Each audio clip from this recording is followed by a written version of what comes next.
I'm David Knowles, and this is Ukraine, the latest. Today, we bring you the latest news from Ukraine, discuss the coup in Niger, and we have the first part of a special two-part interview with the FT's Ukraine correspondent, Christopher Miller.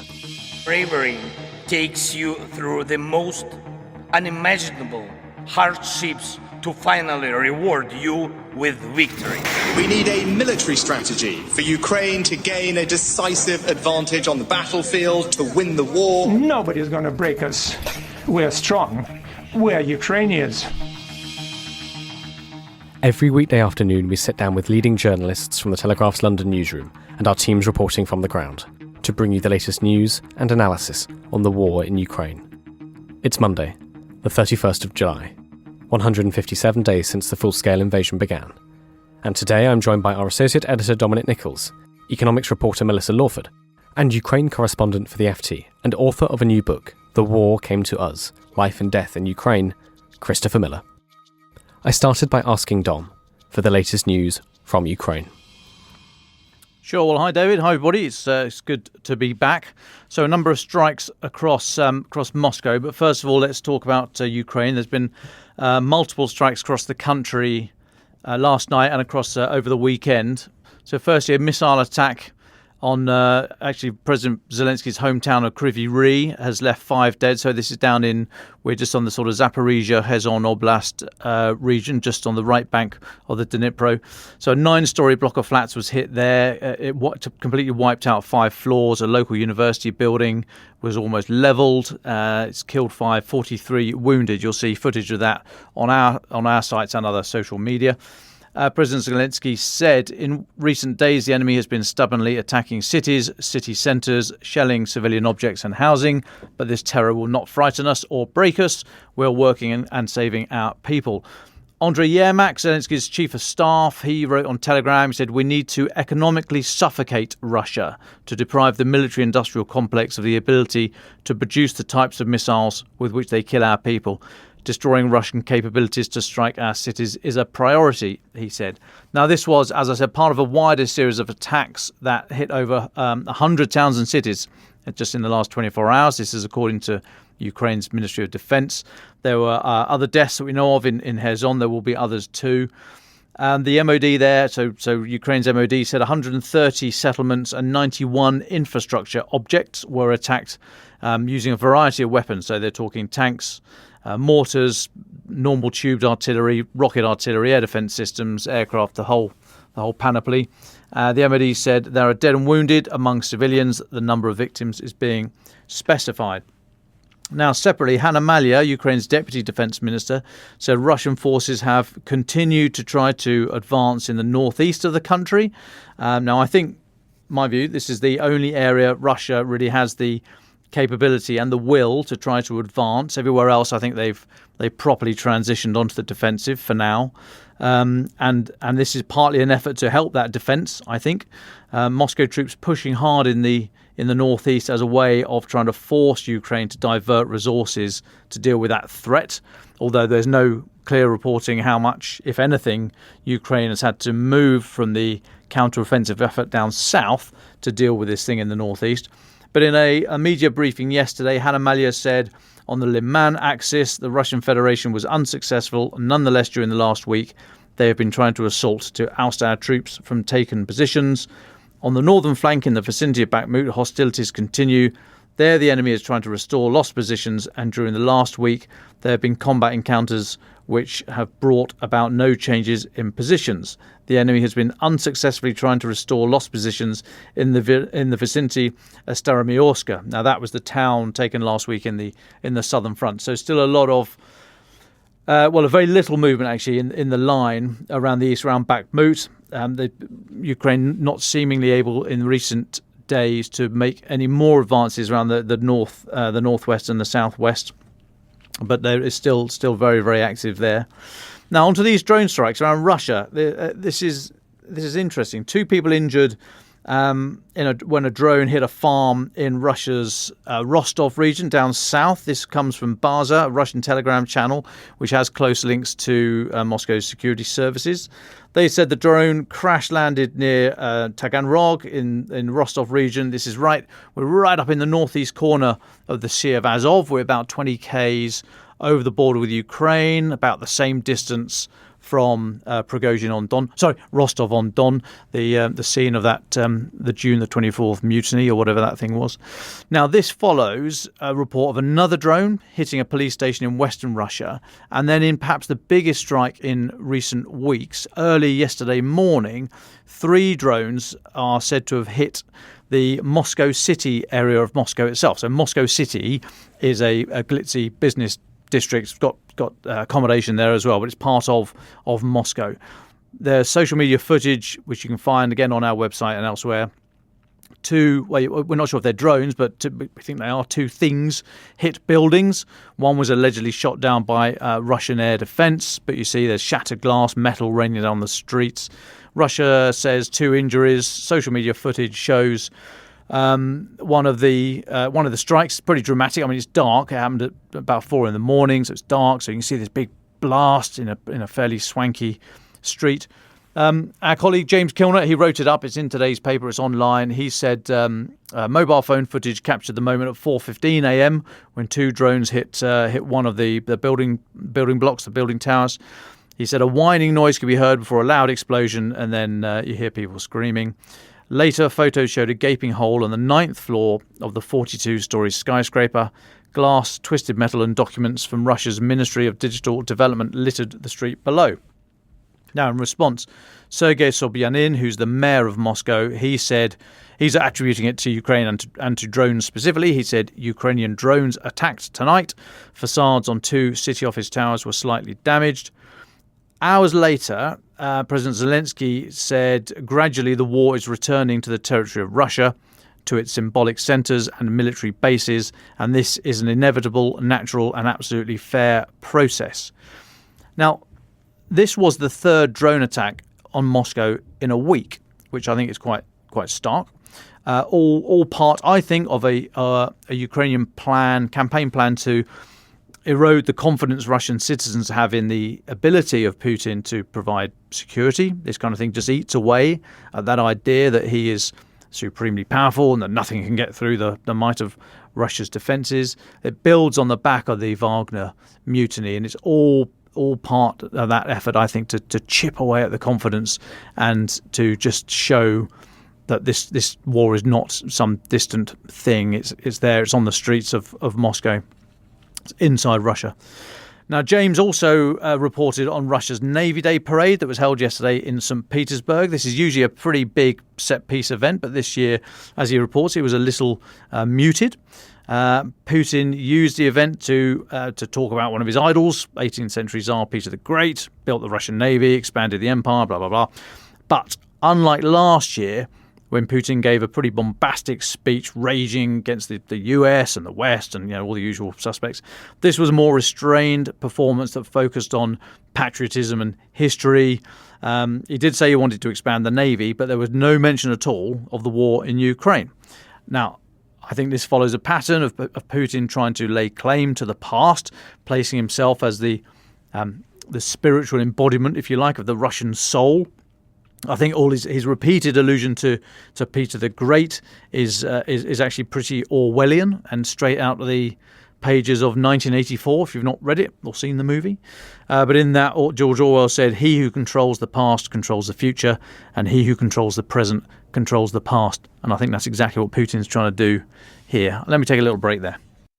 Thank you very much, Dom. You've been looking at some analysis from the Institute for the Study of War about Russia's military bloggers, and you've picked up some interesting things from it. What have you seen? Yeah, thanks, David. So this is the ISW, as you say, a respected US-based think tank. We're hoping to go and visit them when we do our roadshow around the US in September.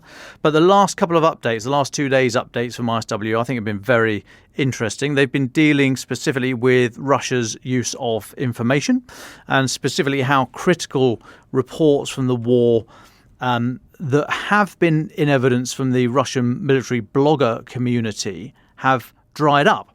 Now, there's not a lot of dissent, as we know, in Russia, but military bloggers and commentators have seemingly been allowed to voice a level of criticism. I don't think this is a mark of an open, free, honest and reflective press, but a very controlled way for Putin to be able to claim that such a thing exists in Russia. So, I mean, they are critical. And they do have many followers on Telegram. So, it is interesting that they have been so critical in the past. However, now that seems to have halted in the very recent past.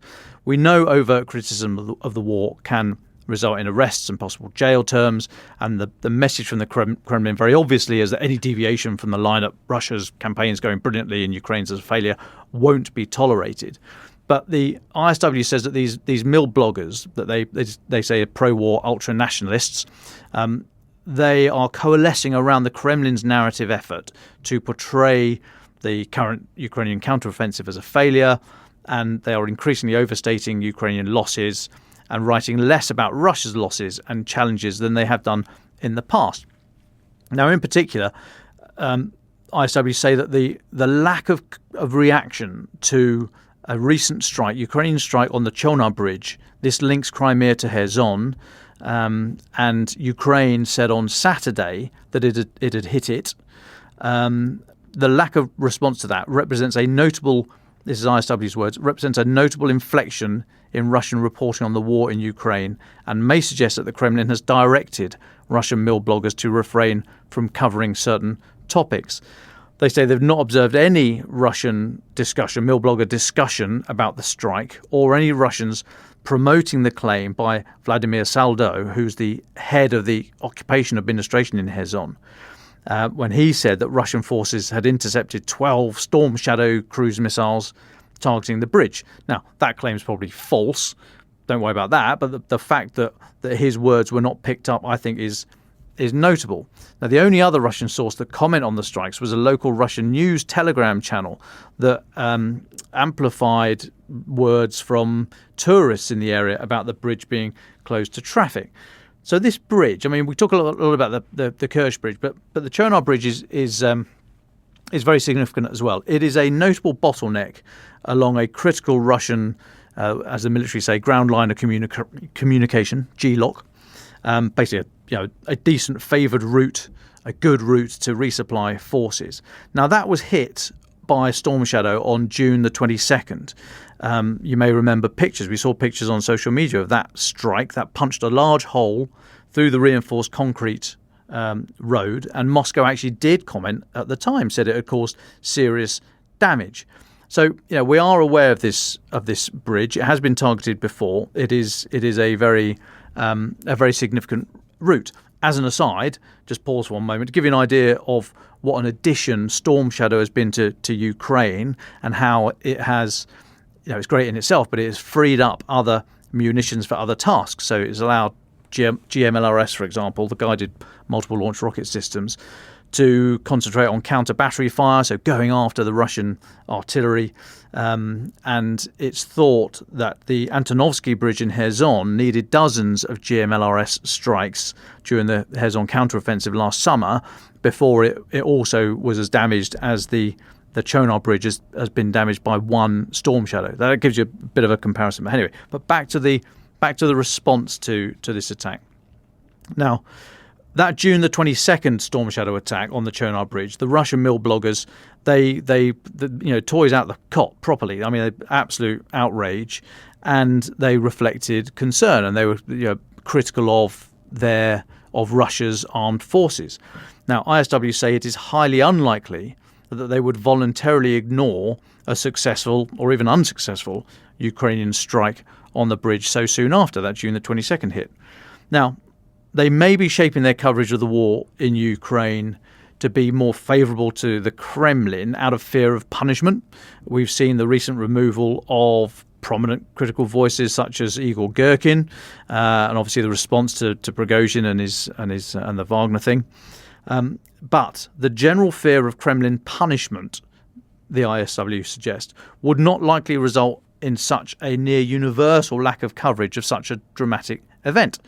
It's much more likely that there's been a specific Kremlin directive not to cover disruptions to critical routes, ground routes and logistic routes that would be flagged up by this kind of reporting. So I think it's very interesting that this route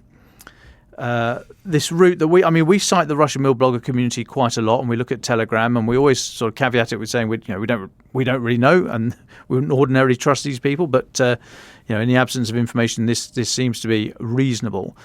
So I think it's quite interesting that they're now if they are being shut down, it just speaks again that veneer of dare I say it, respectability, or veneer of having a normal press and media environment is just being wiped out. Even that level of dissent, that such very mild dissent, is now being shut down because of the damage it can do, seemingly to Putin's war machine. So we will obviously keep an eye out on that.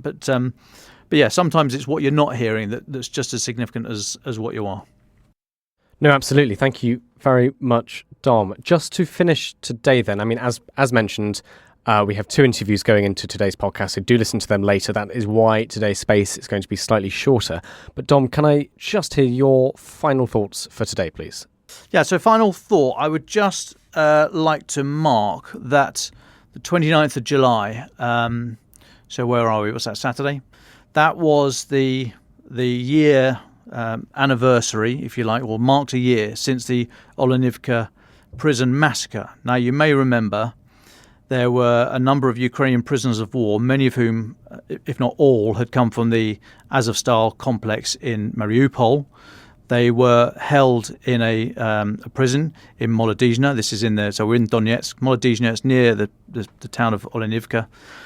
It was suddenly destroyed. Now, prisoners of war are, under the Geneva Conventions, afforded all the rights of protection. They are no longer combatants once they've been removed from the battlefield and been disarmed. They are hors de combat in the terminology. They should be protected.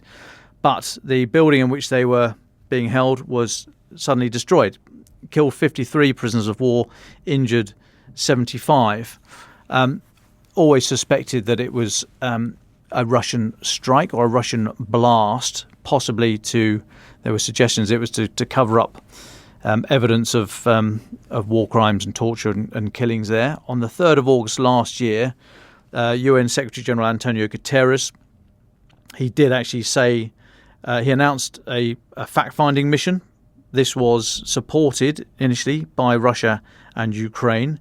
And then when it got going, or as the process got going, Russia refused to cooperate with the UN and the International Red Cross, the ICRC, and the fact-finding mission was disbanded. So nothing's happened since then. Last Tuesday, we should note, the UN officially rejected Russia's claims that the explosion was caused by a Ukrainian HIMARS rocket that had been, I don't know, it doesn't matter what they think, it's a load of old nonsense. So it's such a significant moment that I think it's worth noting that when you are a prisoner of war, it's just unconscionable what happened there, and we should not forget the individuals that were killed and injured and their families, or that.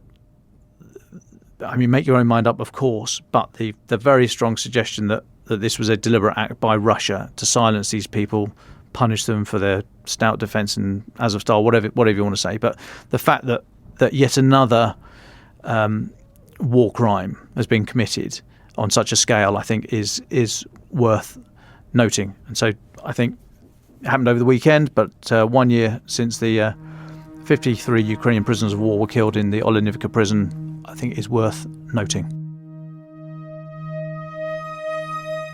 Earlier today, I spoke to economics reporter Melissa Lawford.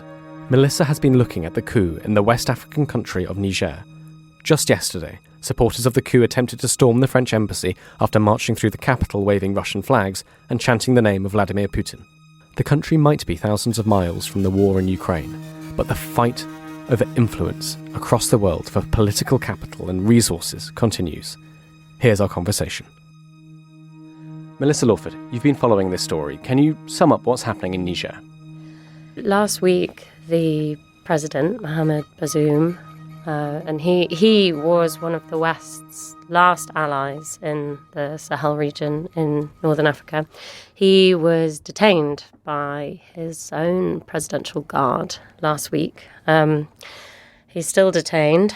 The coup came from the presidential guard, and the leader of that guard has declared himself in charge of the country. Now, in name, this coup, they're saying, is because the president wasn't able to protect Niger against growing Islamist violence in the region. But there's also been quite an element of surprise here. Quite a lot of analysts didn't see that coming, weren't expecting that as a reason. And we are seeing quite a lot of evidence of some Russian involvement. We've seen people protesting or sort of marching in the capital, and they are chanting in favor of Putin and in favor of Wagner, and these words are being said. There is this acknowledgement that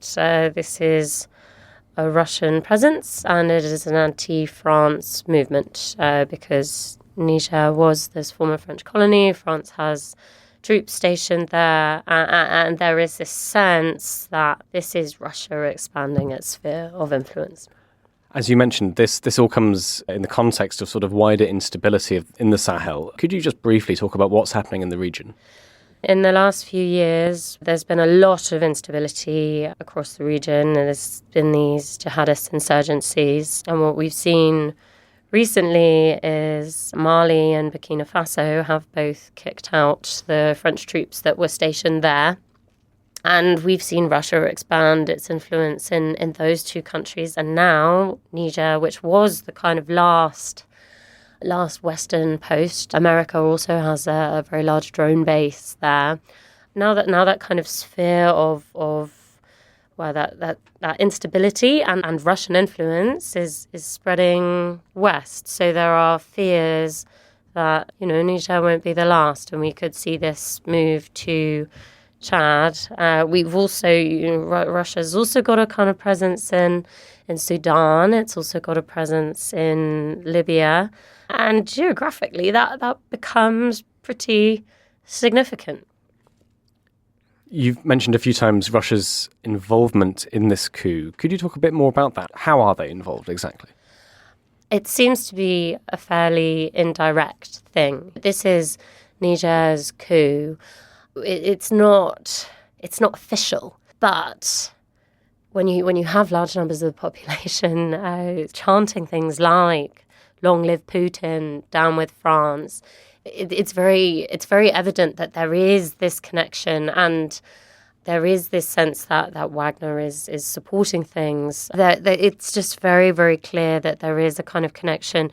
There's been sort of claims that Russia's been spreading disinformation, and it's my view on it is it's quite subtle, but it is there, and it's also definitely anti-France and anti-West.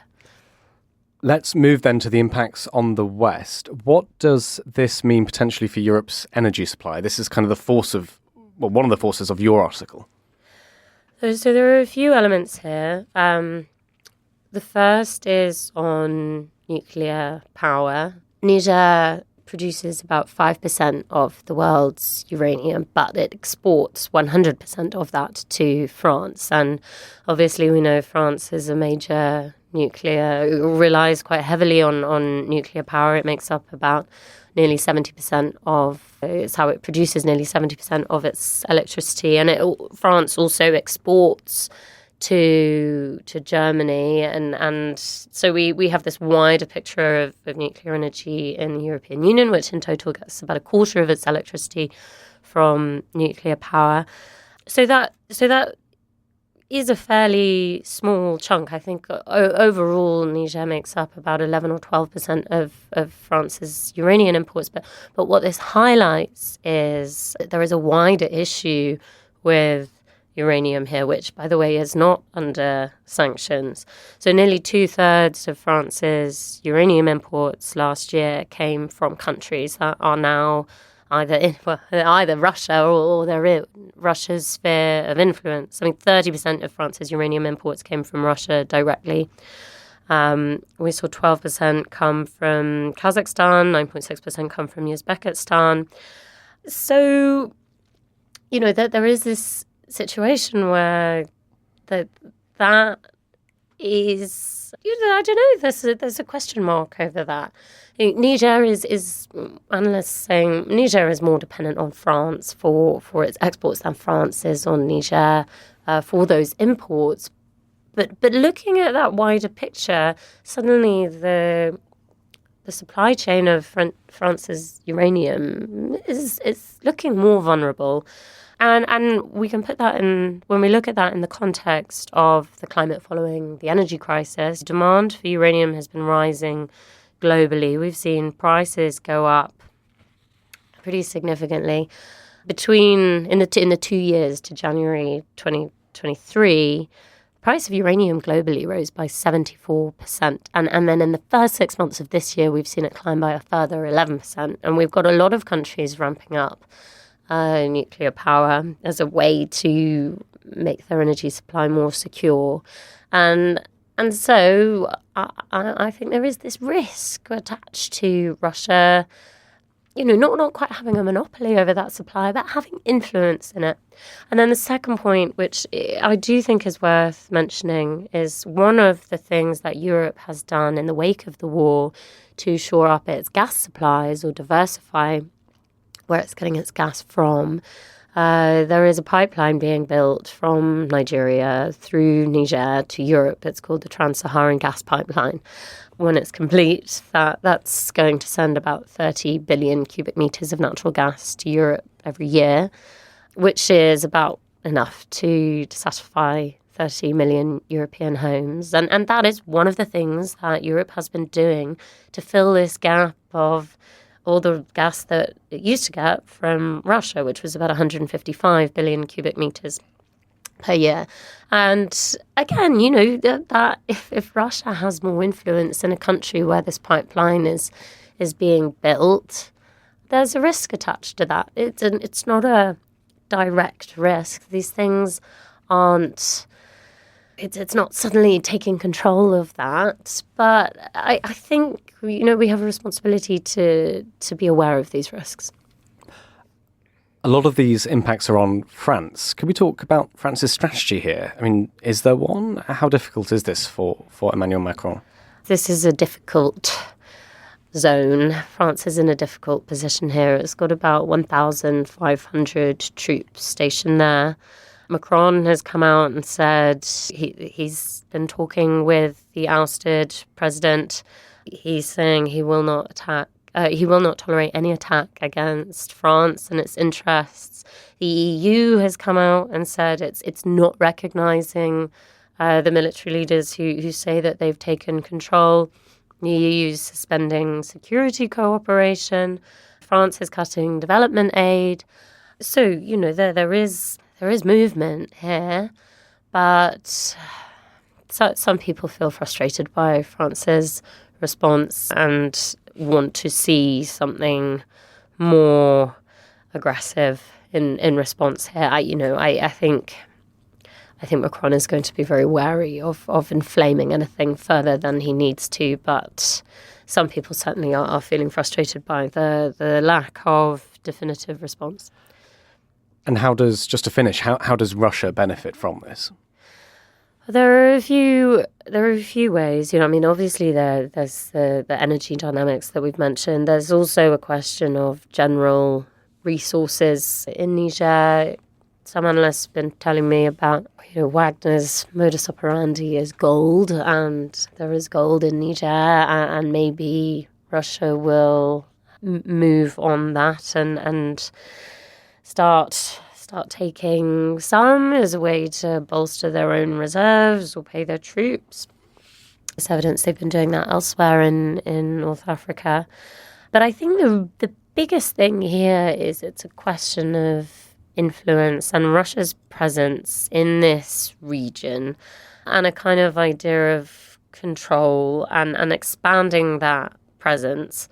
What one analyst was saying, it's sort of part of this move to cut off Europe from the global south. We've already seen Mali and Burkina Faso push out Western troops and tell UN security mission to leave. And Niger was one of the last countries that was still firmly Western aligned. So, we're kind of losing this linchpin in the fight against the terrorist groups that are linked to Al-Qaeda and ISIS, which have been moving across the region. And if these regions become more unstable, that plays into Russia's hands. So that gives them resource, it gives them political capital, it gives them more bargaining power and influence, and it isolates us, I think. Melissa, is there anything else to say on this that we haven't talked about? I'm just very conscious that when Russia was building up troops on the border of Ukraine last year, it felt like something that could never happen. And, we can be very, very measured in the way that we talk about Russia's presence in Africa, and we can talk about how much Niger needs France as an export ally. And all of those things are very true. But I think the biggest lesson here is that we need to be prepared for everything, because actually there is so much that we don't know, and so much is unpredictable, and we need to be more wary.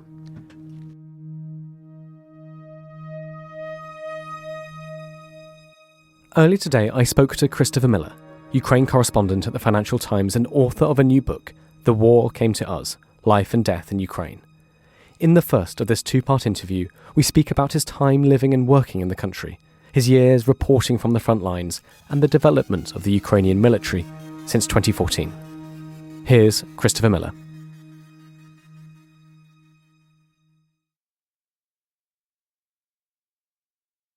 Chris, thanks so much for your time. You first arrived in Ukraine when you were 25 years old. What were your first experiences of the country, and how do you think it's changed since then? The short answer is it's changed a lot.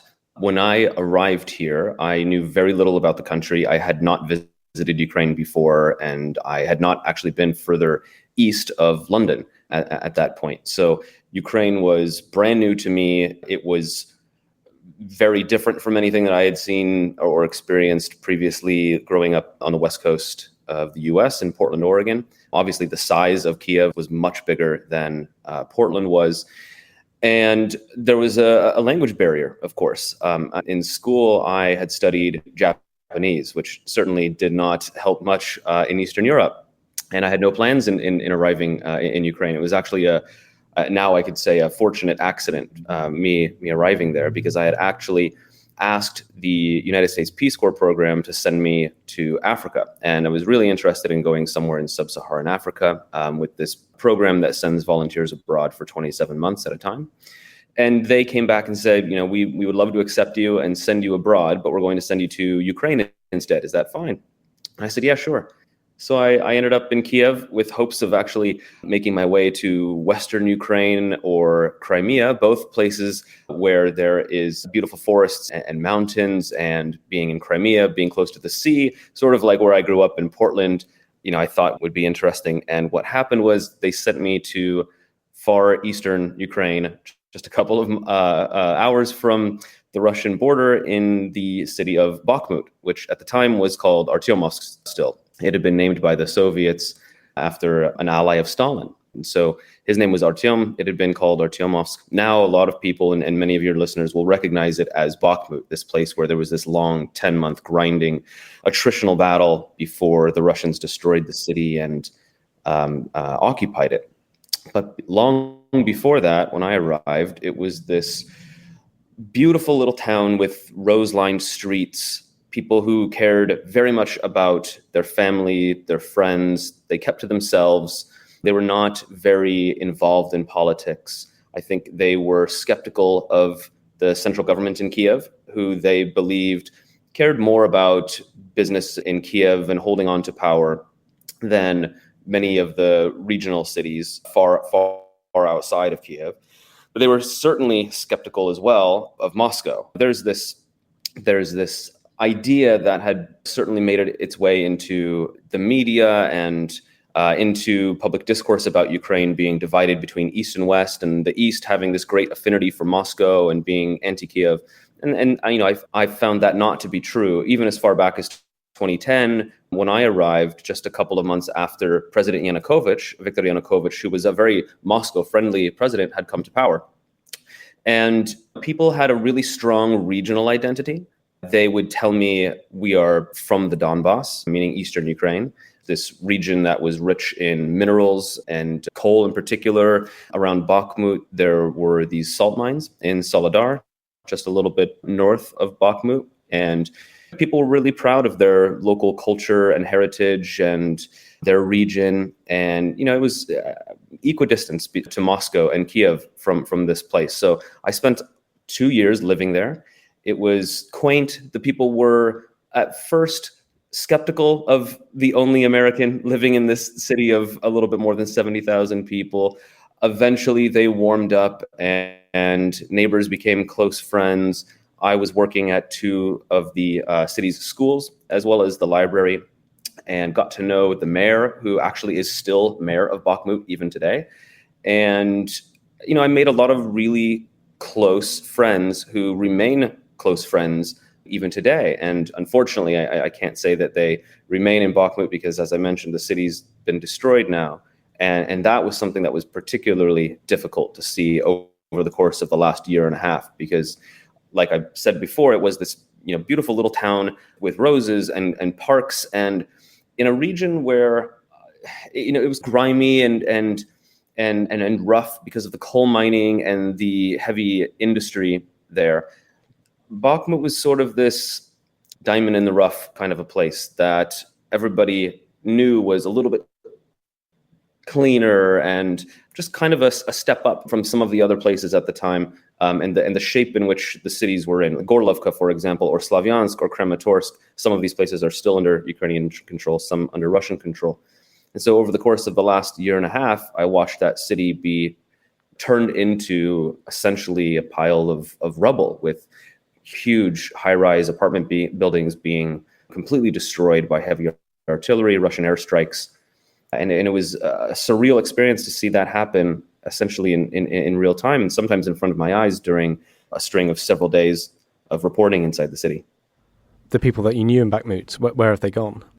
They have spread across the country. Many of them ended up not going very far. They moved to the city of Dnipro, which is just a few hours drive to the west and is a little bit safer, relatively so, even though it's still hit with Russian airstrikes, maybe on a weekly basis. There was just a strike there within the last few days. Many of them have come to Kiev. Several went to Lviv. And then a few very close friends of mine, including some teachers, some older teachers who had retired, who I had worked with when I was living in the city, they actually made it to Germany. And two of my friends and their children also made it to Germany and have spent the last year and a half over there. Luckily, none of them had been stuck in the city while the Russians were pummeling it with these really devastating airstrikes, and they all managed to leave within the first days or a couple of months of the full-scale invasion last year. So they're safe. They are spread in different places, and that's made it difficult for them to stay in contact. And obviously, many of them are having to start over. Just actually yesterday, I had lunch with my friend Igor Moroz, who's written about in the book, and he was the first person who I became close friends with. And he's working now for an international humanitarian organization. He connected with them after he arrived with his family in Lviv. They've since relocated just recently to Kiev. And so now we're a lot closer and we're seeing more of each other, sort of in the way that we were able to when we lived in Bakhmut. So that's another fortunate happenstance. But most of them have lost just about everything. And he was telling me yesterday that about 90% or more of their possessions were left behind in their apartment that has since been destroyed. Do you know what happened to the library and the schools where you were working? Yeah, I do. Because when I was there, I had seen the school be hit by a Russian shell. And then a couple of weeks after that, I think this was during one of my trips in autumn or late December, it had been struck again. I look at these drone videos that are posted both by the Ukrainian military and the Russian military of Bakhmut, and I can point out what every single building is or used to be. And when I was there over the course of 2022 and early 2023, I would go to these places that I knew, my first apartment, my second apartment, the schools where I taught, the library, City Hall, the Central Market, areas where I spent most of my time, and would sort of gauge how bad things have gotten by how much of those buildings were left. And by December of last year, all of them had been at least partially destroyed. And within the last few months, certainly toward the end of the battle and before the Russians occupied the city in May, all of them had been mostly destroyed, if not completely turned to dust. The City Hall building in particular was blown up, and the Central Library was hit, which sat right beside one of the schools that I worked at, that was hit several times. So unfortunately, they're really there just in name only now. Can we talk a little bit more about your reporting over the past year and a half? You've been everywhere, crisscrossing Ukraine, reporting from the front lines, from, anywhere you name it, you've probably been there. What, out of all of that, what really stands out when you look back? Who are the sort of the characters and the scenes that you sort of you come back to personally? I think for me, what really stands out are those first hours and first days and maybe the first 2 to 3 weeks of the full-scale invasion, just because it was unlike anything that we had seen, maybe any of us ever at that point, and certainly not over the course of the 9 years or 8 years at that point previously, when Russia and after Russia first invaded in 2014. And I spent a lot of time in 2014 reporting on the ground, including with Euro Roland Oliphant. We did quite a lot of reporting together back in those days.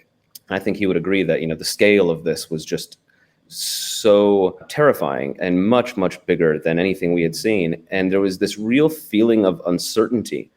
And in those first hours, and I write about this in the prologue, I was getting text message after text message, phone call after phone call from friends in Bakhmut or in Kiev or other places that I had lived, worked, who were really worried about whether or not Russians were going to stream into town and take over buildings and their homes, and what they should do. Asking me, where should we go? Chris, what do you know? And honestly, for the first time in covering events here, I really didn't have an answer, or certainly not an answer that I was comfortable with. I mean, what do you do? I don't know. I said to most of them, and in some cases I said, if you have a car and you're able to get to the West, I would recommend doing that if you can do it safely.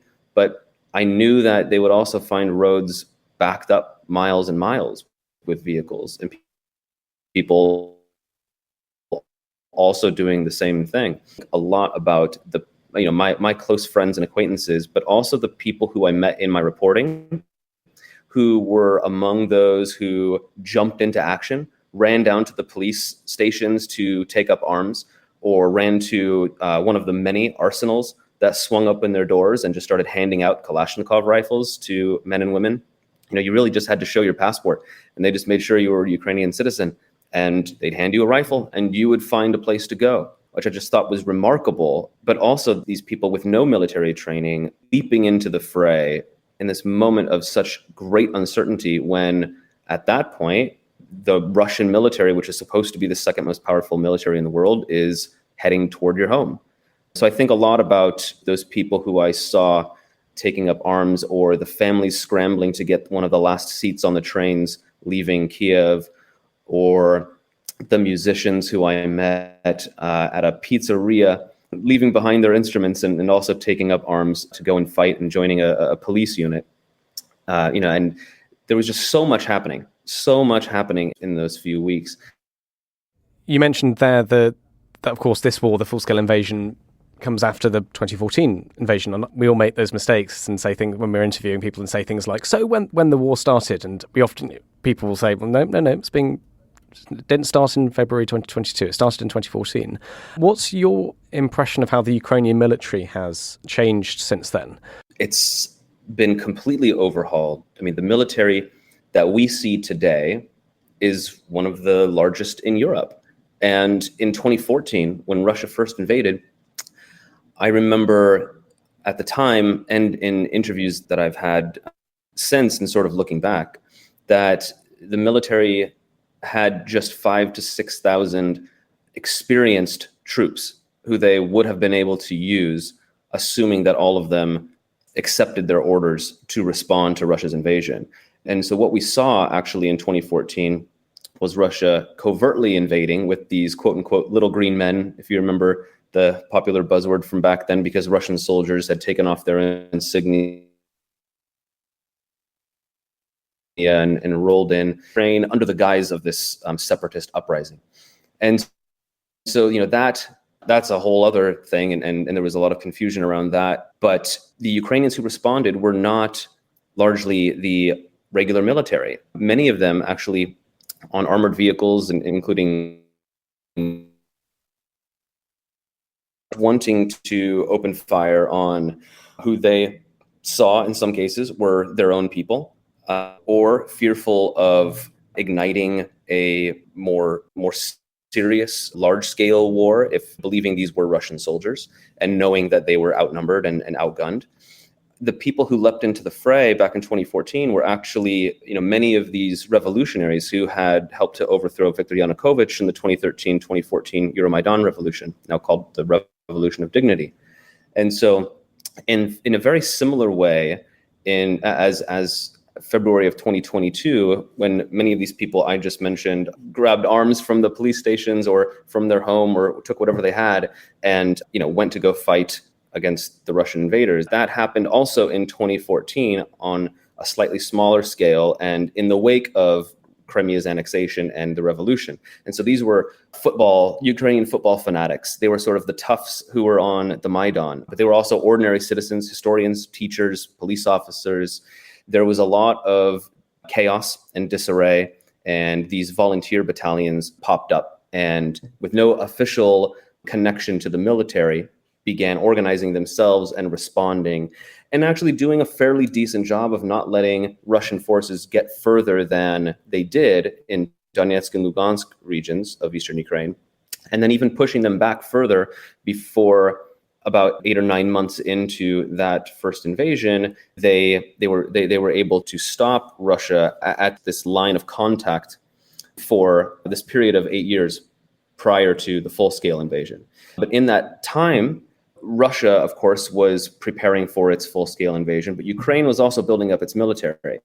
And many of these volunteer battalions that originally fought in 2014 were, brought into the official military fold. They received Western training, Western weaponry more recently. The command structure within the Ukrainian military was also overhauled to an extent and moved further away from its sort of Soviet era policies to form more of a NATO style or Western style of military doctrine and policy. And so when Russia did invade this time, I think, Moscow was expecting this ragtag group of fighters that it saw in 2014 and had great success against, with having to use very little of its military might.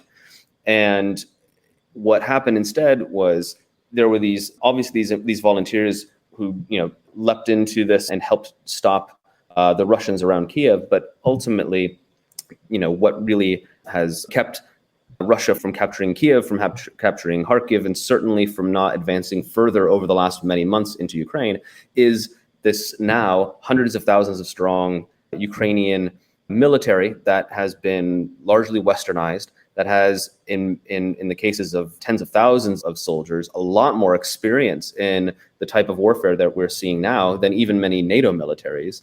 They know how to operate not only their own weaponry, but American weaponry, British weaponry, German weaponry. They have skills and experience that is extremely valuable. And what I've heard now is, and this is something that I think shows the difference between the Ukrainian military in 2014 and 2023, as we're speaking now, when they, being the soldiers who I speak to, who have gone over and received training in Poland from NATO armies, including the British Army, there is an almost an equal exchange of experiences and knowledge and training now. It's not just the British military saying, this is how you do this is how you do this, and that's the end of the conversation, and then the Ukrainians practice it. They're actually asking as many questions to the Ukrainians as the Ukrainians are to them. So there's this exchange because the armies are seen more as Ukraine's with the Western armies as more equal. That's how powerful Ukraine's military has become. Now, I will caveat this only slightly by saying over the last year and a half, obviously Ukraine has taken significant casualties and its own military supplies have dwindled, and it's heavily reliant on the West. So one concern among Kiev's leadership here, and I think Ukraine's Western supporters, is how dependent on the West is Ukraine going to be in the foreseeable future. And I think the answer to that is greatly dependent on the West. If Ukraine wants to continue to have the size and the strength of the military that it does, which is why President Volodymyr Zelensky is going to Vilnius and saying, we want a long-term agreement for weapons deliveries and sustained military support, rather than just these sort of piecemeal deliveries of $300 million here or $1 billion of assistance there. Ukraine the Latest is an original podcast from The Telegraph. To stay on top of all of our Ukraine news, analysis and dispatches from the ground, subscribe to The Telegraph. You can get your first 3 months for just £1 at www.telegraph.co.uk/Ukraine the Latest. Or sign up to Dispatches, our Ukraine newsletter, which brings stories from our award-winning foreign correspondents straight to your inbox. We also have a Ukraine live blog on our website, where you can follow updates as they come in throughout the day, including insights from regular contributors to this podcast. You can listen to this conversation live at 1 p.m. London time each weekday on Twitter Spaces. Follow The Telegraph on Twitter so you don't miss it. To our listeners on YouTube, please note that due to issues beyond our control, there is sometimes a delay between broadcast and upload. So if you want to hear Ukraine the Latest as soon as it is released, do refer to the podcast apps. If you appreciated this podcast, please consider following Ukraine the Latest on your preferred podcast app. And, if you have a moment, leave a review, as it helps others find the show. You can also get in touch directly to ask questions or give comments by emailing ukrainepod@telegraph.co.uk. We do read every message, and you can contact us directly on Twitter. You can find our Twitter handles in the description for this episode. As ever, we are especially interested to hear where you are listening from around the world.